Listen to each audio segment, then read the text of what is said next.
Hello बच्चों, स्वागत है आप सभी का इम्परफेक्ट सर यूट्यूब चैनल पे। यानी कि साइंस बोले तो इम्परफेक्ट सर। तो आज हम लोग मिले हैं लेक्चर 1 में। कौन से चैप्टर में पढ़ने वाले फिजिक्स का, जिसका नाम है करंट इलेक्ट्रिसिटी, जो कि चैप्टर नंबर 2 है। एंड आज मतलब लेक्चर 1 स्टार्ट होगा। हम बेसिकली फोकस करने वाले पर लेक्चर 1 के ऊपर, मतलब करंट इलेक्ट्रिसिटी पहले खत्म करेंगे। उससे पहले कोई फिजिक्स की दूसरी वीडियो नहीं आने वाली। केमिस्ट्री का भी काम चल रहा है, सोल्यूशन पार्ट 2 देखते हैं, तब से रिकॉर्ड करेंगे उसे। ठीक है। तो तो चलिए फिर स्टार्ट करते हैं हम लोग अपना लेक्चर, यानी करंट इलेक्ट्रिसिटी का लेक्चर नंबर 1। तो यहाँ पे मैं लिख देता हूँ, ये है लेक्चर तुम्हारा नंबर 1। ठीक है, स्टार्ट करते हैं हम लोग। तो करंट इलेक्ट्रिसिटी में सबसे पहले आपको पता होना चाहिए कि करंट क्या होता है, इलेक्ट्रिसिटी क्या होती है। तो सबसे पहले अगर हम बात करें कि इलेक्ट्रिसिटी इलेक्ट्रिसिटी क्या होती है, तो इलेक्ट्रिसिटी होती है, इट इज अ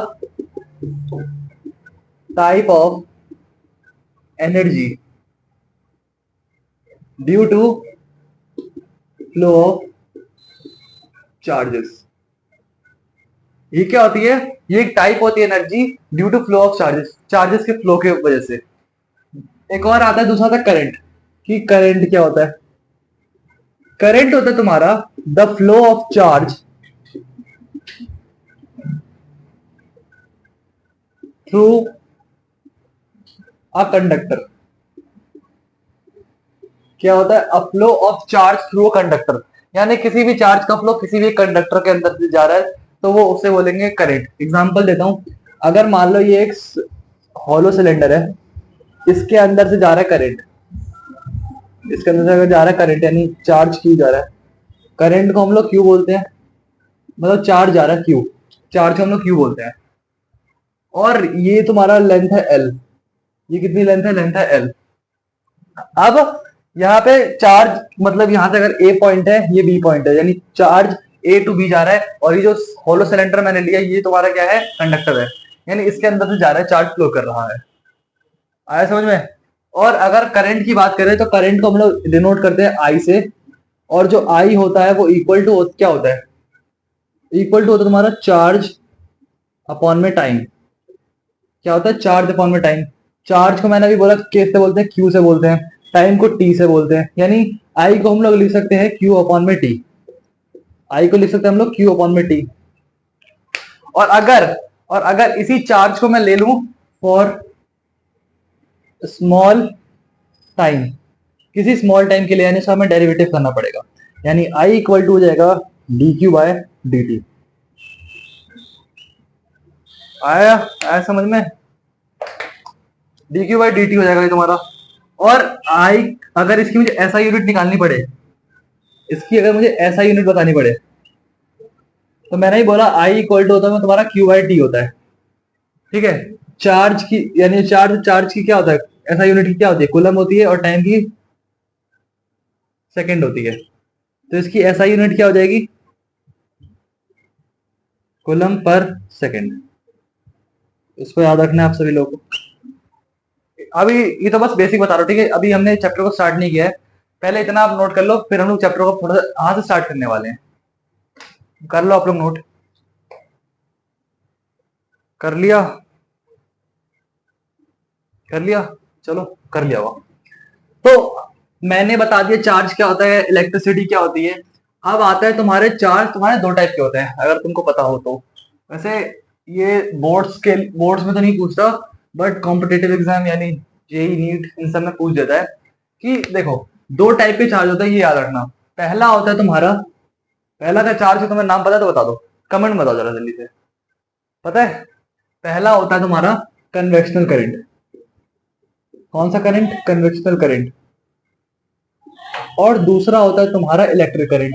ये तो इलेक्ट्रिक करंट। क्या होता है? Electric current. तुम सबको पता है कि इलेक्ट्रिक करंट तो सब कोई जानता हो, कोई ऐसा बंदा नहीं जो जानता ना हो। तो कन्वेक्शनल करंट की जो डायरेक्शन होती है, या इसे तुम बोलो कन्वेक्शन करंट की, हम बात करने वाले डायरेक्शन के ऊपर। इन दोनों के बारे में बात करने वाले डायरेक्शन के ऊपर। तो कन्वेक्शनल करंट की जो डायरेक्शन होती है वो पॉजिटिव टू नेगेटिव होती है, और इसकी जो होती है वो नेगेटिव टू पॉजिटिव होती है। कैसे? देखो, अगर मान लो एक कंडक्टर है, यानी यहाँ पे हमने वोल्ट मीटर लगा दिया, पोटेंशियल डिफरेंस विद वी। ये वो वाला पोटेंशियल डिफरेंस है जो तुमने चैप्टर 1 यानी इलेक्ट्रोस्टैटिक्स में पढ़ा था। पोटेंशियल डिफरेंस वहां पे तुमने पढ़ा था कि जो V होता है वो इक्वल टू होता है वर्क डन अपॉन में चार्ज। पर ये पोटेंशियल डिफरेंस दूसरा है, ये वो वाला नहीं है, ये तुम्हारा दूसरा पोटेंशियल डिफरेंस यहाँ पे बात हो रही है। अब मान लो यहाँ पे पोटेंशियल डिफरेंस भी है, यहाँ से ये तुम्हें पता है, सबको पता है कि बड़ा वाला पॉजिटिव होता है और छोटा वाला नेगेटिव होता है। अब मैंने क्या बोला, कन्वेक्शन करंट की डायरेक्शन क्या होती है, पॉजिटिव टू नेगेटिव, यानी इलेक्ट्रॉन इस साइड पे मूव कर रहे हैं, यानी इस साइड पे इलेक्ट्रॉन तुम्हारे मूव कर रहे हैं। और इलेक्ट्रिक करंट की डायरेक्शन नेगेटिव, यानी नेगेटिव टू पॉजिटिव। और एक चीज याद रखना, इससे में एक और तुम्हें अगर हिंट बोले या याद रखने का तरीका बोले तो याद रखना कि कन्वेक्शन करंट जो होता है उसके हमेशा अपोजिट में होता है तुम्हारा इलेक्ट्रिक करंट, यानी कन्वेक्शन करंट तुम्हारा पॉजिटिव टू नेगेटिव जाता है हमेशा, तो इलेक्ट्रिक करंट तुम्हारा नेगेटिव टू यहाँ से पॉजिटिव जाएगा, ऐसे साइड पे जाएगा तुम्हारा। यहाँ थोड़ा मैसअप हो गया, बट याद रखना भाई, positive to negative convection current जाता है और नेगेटिव टू पॉजिटिव तुम्हारा इलेक्ट्रिक करंट जाता है। ठीक है, ये बस एक छोटी सी चीज थी, ये देखो फिर हम लोग आगे बढ़ते हैं। या आगे बढ़ने से पहले एक और चीज देख लो, अगर यहाँ पे बहुत बार बोलते हैं कि जो तुम्हारा करंट होता है ये जो है इज स्केलर क्वांटिटी, ये पॉइंट नोट करके लिख लेना कि जो करंट होता है तुम्हारा ये क्या होता है, स्केलर क्वांटिटी। करंट जो होता है तुम्हारा ये स्केलर क्वांटिटी होता है। क्यों क्यों वेक्टर भी तो होता है, क्योंकि चार्ज की कोई डायरेक्शन, चार्ज की डायरेक्शन तो होती है, इस डायरेक्शन में चार्ज जा रहा है, उस डायरेक्शन में चार्ज जा रहा है, बट चार्ज की डायरेक्शन तो होती है, मानते हैं भाई, उसके पास डायरेक्शन है, और जिसके पास डायरेक्शन और मैग्नीट्यूड होता है उसे क्या बोलते हैं, वेक्टर बोलते हैं। बट स्केलर हमने इसलिए बोला क्योंकि सिर्फ मैग्नीट्यूड डायरेक्शन है, but it has direction, but it does not follow law of vector addition, यानी वो वेक्टर एडिशन के लॉ को फॉलो नहीं करता। इसलिए हम उसको, मैंने बोला था ना, किसी भी चीज को अगर हम क्या वेक्टर कम मानेंगे, जब वो मैग्नीट्यूड और डायरेक्शन शो करेगा और लॉज ऑफ वेक्टर एडिशन को फॉलो करना चाहिए। अगर इनमें से एक भी फॉलो नहीं होगा तो वो फिर स्केलर क्वांटिटी हो जाएगी यहाँ पे। तो ये याद रखना कि जो करंट होता है वो स्केलर क्वांटिटी होता है। और तुमसे पूछ सकते हैं कि why it is not a vector quantity, तुम बोल देना येट, यहाँ पे लिख देना yet it has direction but it does not follow the law of vector addition, इसलिए ये एक स्केलर क्वांटिटी है। तो इतना नोट करो, फिर हम जल्दी से आगे बढ़ते हैं। करो, चलें आगे, चलो आगे बढ़ते हैं। अब ये कन्वेक्शन करंट बता दिया, इलेक्ट्रिक करंट बता दिया क्या होता है, और तुम्हें मैंने इसकी वो बता दिया कि कौन सी क्वांटिटी है, स्केलर क्वांटिटी है, वेक्टर क्यों नहीं है, ये बता दिया मैंने। अब यहाँ पे एक बहुत इंपॉर्टेंट चीज आती है जिसका नाम है ओम्स लॉ, जिसका नाम है ओम्स लॉ। तो ओम्स लॉ लगा लो, अपनी हेडिंग लगा लो, ओम्स लॉ। कौन सा law, Ohm's law. Ohm's law, Ohm's law क्या कहता है तुम्हारा कि जो करंट होता है तुम्हारा, यानी current of a conductor is directly proportional होता है तुम्हारा किसका, पोटेंशियल डिफरेंस। कौन सा पोटेंशियल डिफरेंस, यानी जो तुम्हारा एंड सरफेस पे होता है। यानी अगर लिखना होता है ऐसे लिख सकते हो तुम लोग कि it states that current of a conductor is directly proportional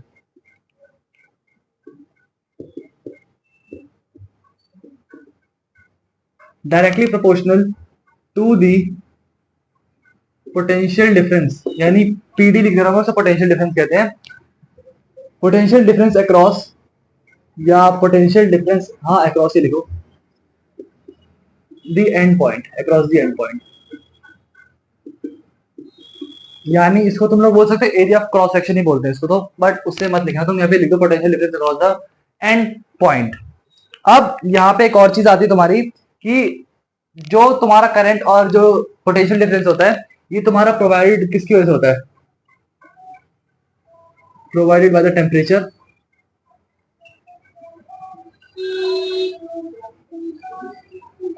और अगर ये बात करें, छोड़ो उसे, तो आगे बाद में आगे बात करेंगे। तो सुनो, ये स्टेट क्या करता है कि तुम्हारा अगर V जो है वो तुम्हारा डायरेक्टली प्रोपोर्शनल होता है I के।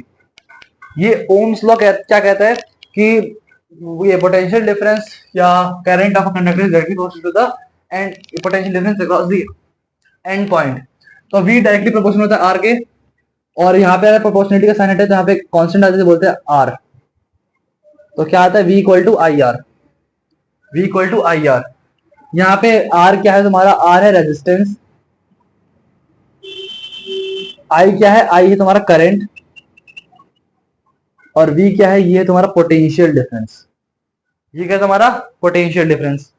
और अगर अगर यहाँ पे मैं अगर r को इधर ही छोड़ दूं, r को यहाँ पे, ये थोड़ा इंपॉर्टेंट वर्ड देखना, अगर मैं r को इधर ही छोड़ दूं, v को डिवाइड में ले लूं, तो r इक्वल टू तुम्हारा हो जाएगा v अपॉन में आई। ठीक है। और अगर मैं पोटेंशियल डिफरेंस को मान लो कांस्टेंट मान लेते हैं, एक पल के लिए कांस्टेंट मान लेते हैं, यानी इसकी तो, यानी चलो इसे छोड़ो, यानी इससे हमें ये पता चला कि जो r है वो डायरेक्टली प्रोपोर्शनल है 1 अपॉन आई के, सॉरी इनवर्सली प्रोपोर्शनल है 1 अपॉन आई के, डिवाइड में ना वो। तो यानी अगर रेजिस्टेंस अगर हम बढ़ा देंगे तो करंट जो होगा कम हो जाएगा, या अगर हम करंट को बढ़ा देंगे तो रेजिस्टेंस कम हो जाएगा। अगर मुझे पूरा जो अच्छे से एक डायग्राम हिसाब से मैं बताऊं तो देखो, ये मान लो हॉलो सिलेंडर है, ठीक, ये अगर हॉलो सिलेंडर है, अच्छे से बना देते हैं, ठीक है। और यहां से तुम्हारा एक ये कनेक्ट है बैटरी, जिसका पोटेंशियल डिफरेंस का v है, ठीक है। और इतनी जो लेंथ होती है ना, ये इसको बोलते हैं L, और ये होता है तुम्हारा area of cross section, area of cross section. और अगर इसके अंदर तुम्हारा जाता है करंट, इसके अंदर तुम्हारा करंट आई फ्लो करता है इसके अंदर से। ये एक डायग्राम है, और ये तुम्हें पता होना चाहिए कि आर जो है वो इनवर्सली प्रोपोर्शनल होता है करंट के, और ये तो इंपॉर्टेंट है भाई, ओम्स लॉ, ओम्स लॉ तुम्हारा इंपॉर्टेंट है ही। और अगर मुझे इसका ग्राफ बनाना हो ओम्स लॉ का, तो ग्राफ कैसा बनेगा, ग्राफ यहाँ पे अगर v है, पोटेंशियल डिफरेंस करंट है, तो इसका यहाँ पे रेजिस्टेंस आर यहाँ बनेगा, कहाँ बनेगा रेजिस्टेंस, वहां पे वो बनेगा। आया समझ में, आया आया आया। और अगर मैं यहाँ पे तुम्हें एक नोट पॉइंट पे एक और चीज लिखवा दूं, तो लिखना यहाँ पे नोट करके लिखना कि R जो है is a proportionality constant which is, अब है मेन पॉइंट है इसलिए मैं इसे मैं उससे लिख दे रहा हूं, विच इज प्योरली इंडिपेंडेंट। इसको भाई हाईलाइट कर देते हैं, विच इज प्योरली इंडिपेंडेंट, जो कि पूरा इंडिपेंडेंट होता है, इंडिपेंडेंट ऑन दी, अब यहां पे ध्यान सुनना, on the value of potential difference and current. क्या बोला यहाँ पे, वैल्यू वैल्यू वैल्यू वहां पे वैल्यू के ऊपर डिपेंड करेगा। अगर तुम्हारे दिमाग में ये चल रहा है कि अभी आपने बोला सर कि आई, अगर आर बढ़ेगा तो आई कम हो रहा है, और आई बढ़ रहा है तो आर कम हो रहा है, तो यहाँ पे आप कैसे कह सकते हो कि इंडिपेंडेंट है भाई। वहां पे मैंने बात की अगर इसका वॉल्यूम बढ़ जाएगा, तो यहाँ पे लिख लो वॉल्यूम की बात हो रही है यहाँ पे, और यहाँ पे मैं इसकी सिर्फ वैल्यू बढ़ा रहा हूँ। ये यार बात करी ना, ये वॉल्यूम की वो बात करी है मैंने, और ये किसके ऊपर, वैल्यू की बात है। वैल्यू से पूरा इंडिपेंडेंट होता है ये, वैल्यू से पूरा इंडिपेंडेंट होता है। कर लो फिर इतना नोट, फिर बढ़ते हैं आगे। छोटा सा और बचा हुआ एक चीज, हो गया हो गया हो गया। पॉज करके नोट करते रहा करो, पॉज करके नोट करते रहा करो भाई। चलो, ओम्स लॉ हो गया भाई क्लियर तुम्हारा, ओम्स लॉ क्लियर हो गया क्या। अब यहाँ पे एक चीज और है, छोटी सी मैं भी लिख देता हूं।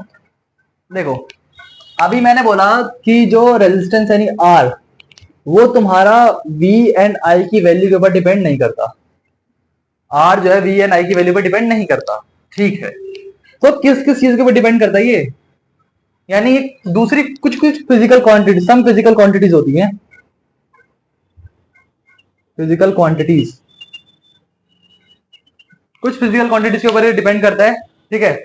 जिनमें से अगर एग्जांपल दूं तो जैसे हो गया लेंथ हो गया, ठीक है, एरिया ऑफ क्रॉस सेक्शन हो गया, क्रॉस सेक्शन हो गया, नेचर ऑफ मटेरियल हो गया, इन्हीं तीनों चीजों के ऊपर डिपेंड करती है आर की वैल्यू। ये लिख लेना, ठीक है, ये लिख लेना, ठीक है, मिटा दें, मिटा देते हैं। चलो चलो चलो चलो चलो चलो, अब बात करते हैं हम लोग यहाँ पे ओम्स लॉ मिटा देते हैं। ओम्स लॉ हो गया तो हमारा खत्म, ठीक है। अब जरा अगला आता है हमारा, अगला हेडिंग लगा लो रेजिस्टेंस। अभी तो सर आपने बताया रेजिस्टेंस क्या होता है, अभी उससे हम अच्छे से नहीं जाना क्या होता है। अब आ रहा है असली रेजिस्टेंस, देखो देखो देखो देखो देखो, रेजिस्टेंस क्या होता है। अगर किसी भी कंडक्टर के अंदर तुम्हें चार्ज के फ्लो को कम करना है तो तुम्हें रेजिस्टेंस की जरूरत पड़ती है। रेजिस्टेंस मतलब रेजिस्ट करना, चार्ज के फ्लो को कम कर देना। यानी अगर एक स्पीड से चार्ज फ्लो कर रहा है उसको तुम कम कर सकते हो, कैसे, उसकी लेंथ बढ़ा के। अगर मान लो सुनो सुनो, नहीं उसको अगले लेक्चर के लिए रखते हैं, अभी नहीं बताऊंगा। चार्ज को हम लोग कम कर सकते हैं ऐसे रेजिस्ट करके, यानी कि रेजिस्टेंस की मदद से हम किसी भी चार्ज के फ्लो को कम कर सकते हैं, ठीक है। तो अगर रेजिस्टेंस हमें पूछा क्या होता है, अगर हमें रेजिस्टेंस पूछा क्या होता है, क्या होता है रेजिस्टेंस बताओ। यानी ये होता है, एक प्रॉपर्टी होती है ऑफ अ सब्सटेंस। मैंने बोला ना कंडक्टर की, यानी उसकी लेंथ बढ़ा दे। नहीं नहीं अभी नहीं बताऊंगा, कुछ नहीं बताऊंगा, अगले लेक्चर में बात करेंगे। Property of substance which resist the flow of charge. मैंने ही बोला, एक प्रॉपर्टी होती है सब्सटेंस की जिसकी मदद से वो चार्ज फ्लो के चार्ज को रेजिस्ट मतलब कम कर देना, कम कर देती है फ्लो ऑफ चार्ज। और थोड़ी देर पहले मैंने फिर बता दिया कि जो आर होता है वो किसके इक्वल होता है, वोल्टेज अपॉन में करंट के, ठीक है। इसकी मैंने ऐसा यूनिट ही बताई, ऐसा यूनिट शायद नहीं बताई ना मैंने इसकी, तो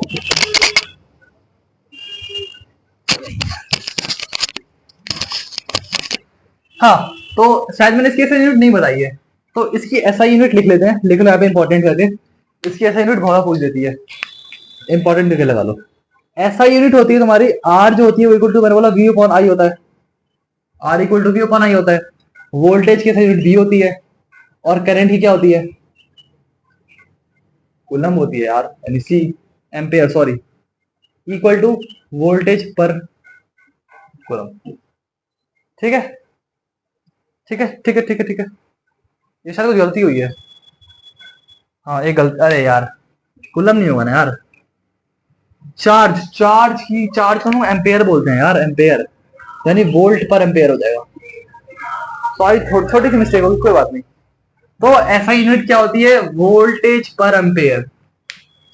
यानी यानी अगर मैं आपसे बोलूं कि मेरे पास 1 वोल्ट है, यानी एक मान लो 1 ओम रेजिस्टर, और हाँ इसको हम लोग एक और चीज बोलते हैं ओम। इसकी एक और ऐसी यूनिट होती है, क्या बोलते हैं ओम, ओम बोलते हैं इसे। रेजिस्टेंस की एक और ऐसा यूनिट है जिसे बोलते हैं ओम, ये तुमने 10th से सुना होगा बहुत बार, ये नहीं सुना होगा आपने, बट ये जानते होगे ओम क्या होता है। अगर मैं आपसे, चलो आगे आते हैं, अगर मैं आपसे बोलूं मेरे पास 1 ओम रेजिस्टेंस है, अगर आपके पास 1 ओम रेजिस्टेंस है, इसका मतलब क्या हुआ, अगर यानी मेरे पास एक करंट है और एक मतलब अमाउंट ऑफ वो है, क्या बोलते हैं, एक अमाउंट ऑफ वोल्टेज और एक अमाउंट ऑफ करंट है हमारे पास। और अगर ऐसे बोल दूं कि मेरे पास अगर 1000 ओम है रेजिस्टेंस, इसका मतलब क्या हुआ, मेरे पास 1000 यूनिट है वोल्टेज की, अपॉन में 1 एम्पेयर है मेरे पास, ठीक है। नहीं समझ में आ रहा है, एक और चीज देखो, एक और एग्जांपल देता हूं। अगर तुम्हारे पास मान लो 2000 ओम रेजिस्टेंस है, इसका मतलब क्या हुआ, तुम्हारे पास 2000 वोल्ट है, अपॉन में 1 एम्पेयर है, ठीक है ठीक है ठीक है ठीक है ठीक है ठीक है ठीक है ठीक है ठीक है। और जाने से तो एक, चलो अब ये लेक्चर यहाँ पे खत्म होने वाला है, ठीक है। अब एक छोटा सा मेरे पास क्वेश्चन है, आप लोग बताओ उसका आंसर भी, 2 मिनट और लगेगा। देखो यहाँ पे एक नोट करके लिखना है, ठीक है, नोट करके, ये इंपॉर्टेंट है, बहुत इंपॉर्टेंट, कसम से बताओ बहुत इंपॉर्टेंट है। अगर मैं आपसे बोलूं कि मैंने अगर वो ये पोटेंशियल डिफरेंस को मैंने अगर बढ़ा दिया और मैंने करंट को बढ़ा दिया, या करंट को मैंने कम कर दिया, मान लो एक में, पहला केस ये है, दूसरा केस ये है। पहले केस में मैंने पोटेंशियल डिफरेंस को बढ़ाया, दूसरे केस में मैंने करंट को कम कर दिया। तो आप लोगों को मुझे बताना है कि इसके ऊपर रेजिस्टेंस पे क्या चेंज आया होगा। जल्दी जल्दी बताओ।